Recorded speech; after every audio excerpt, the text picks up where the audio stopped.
इस तरीके से अगर हमें सरफेस चार्ज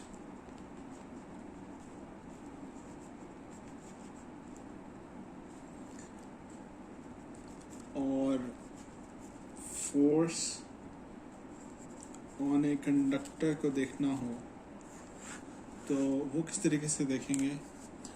बेसिकली हमने इससे पहले एक बाउंड्री कंडीशन देखा था कि अगर हमारे पास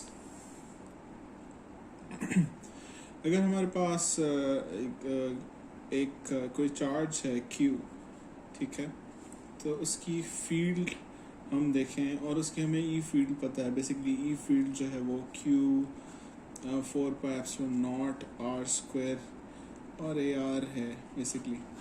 और इसको अगर हम ड्रॉ करें तो हमने देखा था कि अगर हम R की फॉर्म में ड्रॉ करें, जो इसका मैग्नीट्यूड है वो इस तरीके से स्मूथ हर पॉइंट हर R पोजीशन पे डिफाइंड है।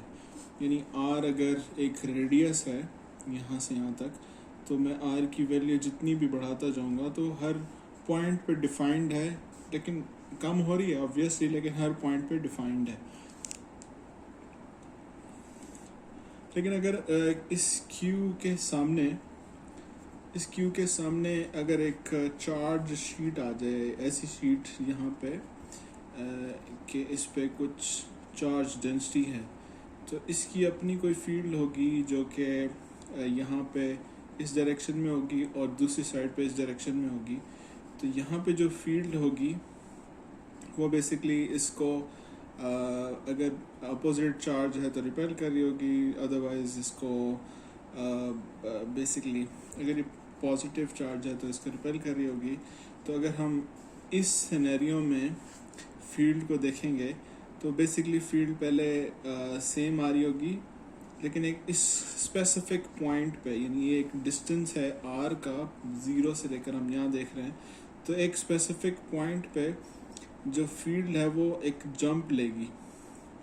तो यहाँ पे हम कह रहे थे कि ये डिसकंटिन्यूटी आ रही है। तो इस डिसकंटिन्यूटी पे जो फील्ड है वो कंटिन्यूस नहीं है, डिसकंटिन्यूस है। और इसी तरीके से कुछ और भी सिनेरियो हो सकते हैं जहाँ पे यानी अगर इसकी जगह पे अगर हमारे पास कोई स्फेयर आ जाए, ठीक है, और स्फेयर पे कोई चार्ज है, तो तब भी इसी तरीके से डिसकंटिन्यूटी आ जाएगी। उस केस में भी जो फील्ड है वो कंटिन्यूस नहीं होगी। तो उन केसेस में हम बाउंड्री कंडीशंस अप्लाई करते थे और हमने देखा था कि जब हम बाउंड्री कंडीशंस अप्लाई कर रहे हैं तो हमने एक चीज़ कहा था कि एक होता है कंपोनेंट, अगर ये ई फील्ड है, एक वेक्टर इसकी रिप्रेजेंटेशन है, तो जो इसका जो सरफेस के पैरेलल कंपोनेंट है और सरफेस के एक नॉर्मल कंपोनेंट है। यानी अगर ये एक सरफेस है जो उसके पैरेलल कंपोनेंट है, यानी एक ये फील्ड है, तो उसके जो पैरेलल कंपोनेंट है और उसके जो नॉर्मल कंपोनेंट है उसमें हम उसको डिवाइड कर देते थे और हम कह रहे थे कि ये परपेंडिकुलर है, ठीक है, परपेंडिकुलर या नॉर्मल दोनों सेम है, पैरेलल और टेंजेंशियल, टी नॉर्मल और टेंजेंशियल ये दोनों सेम चीज़ें। तो हमने ये कहा था कि ई जो नॉर्मल है वो above minus E normal below is equals to sigma epsilon naught, और बेसिकली ये नॉर्मल का n हमें इंडिकेट कर रहा था, इसके इक्वल था। अगर आपकी बुक की कन्वेंशन हम यूज़ करें तो बेसिकली ये इसको इस तरीके से भी रिप्रेजेंट कर सकते हैं कि ये जो above and below is equals to sigma E naught, ठीक है।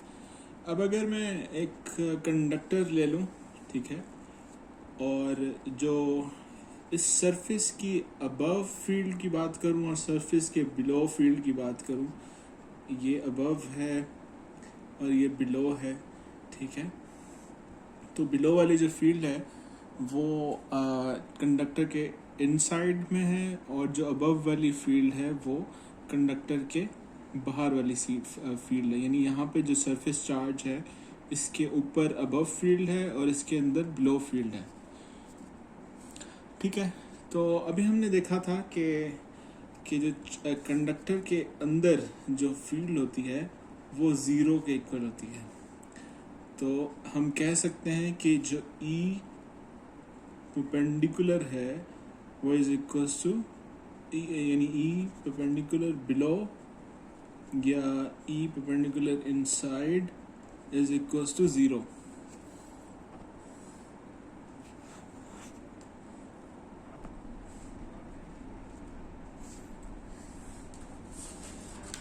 इसको हम इस तरीके से लिख सकते हैं, यानी जो E inside is equals to zero और E below is equals to zero, sorry is equals to sigma epsilon naught. और हमने ये भी देखा था कि जितनी भी फील्ड है वो परपेंडिकुलर होती है, यानी टेंजेंशियल कंपोनेंट होता ही नहीं है। तो जो हमें ये पता है कि हमारा पैरेलल कंपोनेंट है वो अबव एंड बिलो इक्वल होते हैं, लेकिन जो कि E field at the surface zero के इक्वल होती है। ठीक है, जो टेंजेंशियल कंपोनेंट है तो ये भी ज़ीरो के इक्वल होती है। तो जो हमारी टोटल फील्ड है ई अबव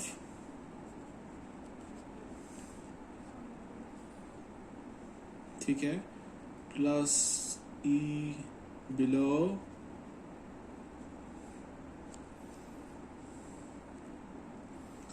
वो सिर्फ टेंजेंशियल कंपोनेंट पे होगी और वो इक्वल है सिग्मा एप्सिलॉन नॉट के।